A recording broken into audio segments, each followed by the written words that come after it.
What's up, y'all? It's Julian Gordon here. I hope you're well. I have a very special announcement to share with you, as well as something to celebrate. First, I'll start off with the celebration. Celebration is that today is actually my home buyership anniversary.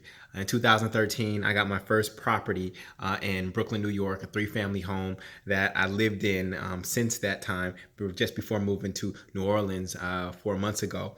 And I celebrate that because it was a monumental moment for me. I remember reading Rich Dad, Poor Dad when I was in college, and knowing after reading that book and closing the cover that I was not going to buy a single family home out of college or as my first home, and that I would start with multifamily until I had racked up enough multifamilies to actually have the single family home that I desired in my dreams. And so that has been coming to fruition.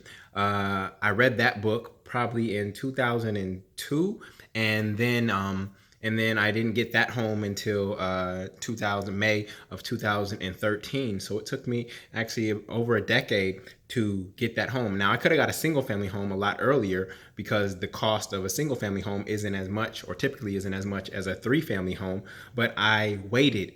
And that decision has changed the trajectory of my life in terms of my net worth, in terms of my passive cash flow, and everything. And I'm going to explain to you why in just a second. So here I am in New Orleans now, and it is since 2013. I now have five homes. I have the one in New York, a three-family. I have a two-family in Oakland, California. I have this two-family that I live in New Orleans, and then I have two additional two-family homes. So I have a total of five homes with 11 doors now, and I'm only going to expand. I'm going to continue to buy. And honestly, I'm on a mission to actually buy at least one multifamily home for every year of my life. Yep, to buy one multifamily home every year of my life. Why? Because every time I buy a multifamily home, that's actually monthly cash flow. And if let's say that cash flow, just for easy math, was $1,000 a month after mortgage, property taxes, and insurance were paid, then by the time I'm 40 years from now, I would have literally $40,000 in semi-passive income coming in from real estate if I just buy one multifamily home every single year. It's really simple. Like, there's a lot of other ways to invest your money. You can try stocks, right? But in many cases, that's just a big casino. Entrepreneurship. You can try entrepreneurship, and entrepreneurship is great, and I'm an advocate for it. But not every idea, even great ideas, actually turn into great businesses. And the most proven business model of all time, has been real estate, hands down. Not only is there semi-passive income from cash flow from rents, but you can also get appreciation. Now, I typically don't buy for appreciation because I can't fully control appreciation unless it's forced appreciation, where I'm going in and taking out and redoing the kitchen and the bathrooms and things of that nature, and that's money out the pocket. But appreciation, in many cases, just icing on the cake. Regardless if the house appreciates or depreciates, the cash flow is still there, and it's there indefinitely. I can pass on that cash flow to the next generation, to my daughter, right? And it will always be there going forward, as long as the house is still standing. So what I want to share with you is that I am really committed to home ownership for Black families. We have the lowest home ownership rate in the entire country.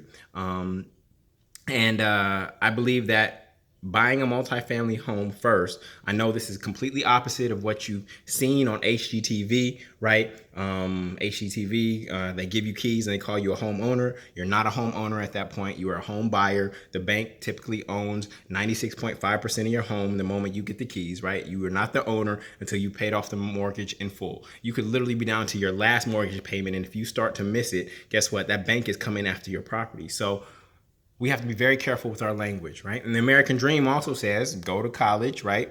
Rack up student debt. That's what it means. Then go get a single family home, right? Add on more debt and more mortgage. When you look at the etymology of the word, it literally means death pledge. Like mort, as in mortician, it means death pledge, right? And typically that's the case with single family. Now, my best friend, he's done great in terms of single family. He's made some good single family purchases, and they've all appreciated in major ways. And I'm so happy for him because we do deals together. But the you can't always guarantee or rely on a single family home to appreciate. And the only way you actually get to benefit from that appreciation is if you sell. Like, you can't eat appreciation, and you can't eat your granite countertops, right? So at no point does a single family home ever pay you except for when you sell. Even after you paid off the mortgage, you still have to pay property taxes and insurance on that home. So that's still money out of your pocket. And Robert Kiyosaki says that an asset is something that puts money in your pocket, not something that takes money out of your pocket. At the very best, a single family home is a great savings account, because if appreciation is 3% per year, that's definitely better than what the banks are paying right now. Okay. So what I wanted to share with you is that in New Orleans, I'm actually opening up my home. This home right here that you see behind me. There is a rental over here that was Airbnb before, and then the attic or loft space has been redone. And I'm actually opening up my home to 8 recent college graduates. Today, I went to University of New Orleans, I went to Dillard, and I went to Southern University of New Orleans. I still got to hit up Xavier, Tulane, and Loyola. But I'm actually looking for 8 Black young professionals, recent college grads, ages 21 to 25, to come live with me. Right? In their own private spaces, but sharing this property with me for 2 years. And during that 2 years, I'm going to position them for home buyership, multifamily home buyership. I'm calling it the Black houses, right? I don't know if you were on a college campus and they had Black houses. So it's called the Black houses. And the philosophy that we're going to operate under is house huddling. Now, house huddling is not new. We've seen Latinos do, I saw Latinos do it by necessity in California. My Asian neighbors in Brooklyn, it was like they were deep in the first floor of that 3-family home. And guess what? Within 2 years, they had jumped and bought another multifamily home together in Brooklyn, right? So I don't know why, but for some reason, we as Black people, we're not down for that. We do it in the hood, right? We're house huddling, but we don't have the mentality that we're doing this to save up money to actually go own something on our own. You know, I'm 40 acres and a mule. That has translated to actually 40 apartments now. And that's my next focus. That's my next target, is 40 apartments, right? And I believe that that single decision could actually change the trajectory of a young person's life. Now, the reason I'm focused on this particular age demographic right now is because they're usually single, right? They don't have lots of furniture. And because they're just coming out of dorm life, they are open to house huddling, right?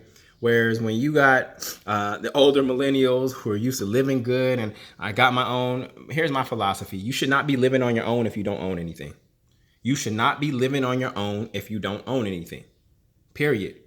So the way this is going to operate is that basically we're going to live together and we're going to decrease everybody's monthly expenses. And as we decrease everybody's monthly expenses, that decreases the amount that we're able to save. And over the 2-year period, we're going to be able to save about $30,000 each person. That's actually going to be applied toward the down payment on their first multifamily home. Now, what they decide to do in terms of real estate from there, that's up to them. But during that time, during that 2 years, I'm actually going to be giving them the entire curriculum live from the Freedom School on entrepreneurship, on real estate, right? On personal branding, on public speaking. I'm going to be giving them that curriculum so that at the age of, within 2 years of being under my guidance, they are going to be ready for the world and to be able to do whatever they desire. Real estate has freed me. Entrepreneurship earned me the capital, but real estate has freed me because my passive or semi-passive cash flow surpasses my monthly expenses. I don't have to work for money. I don't ever have to work for money ever again. And I'm in my 30s, right? And I believe that that possibility is available for all. And so if you know anybody, if you know any young person that fits that demographic in New Orleans or who's working in New Orleans, please share this video with them, tag them, and send them my way because applications are due at the end of this month. All right. I hope you're well, and I'll talk to you soon. Peace.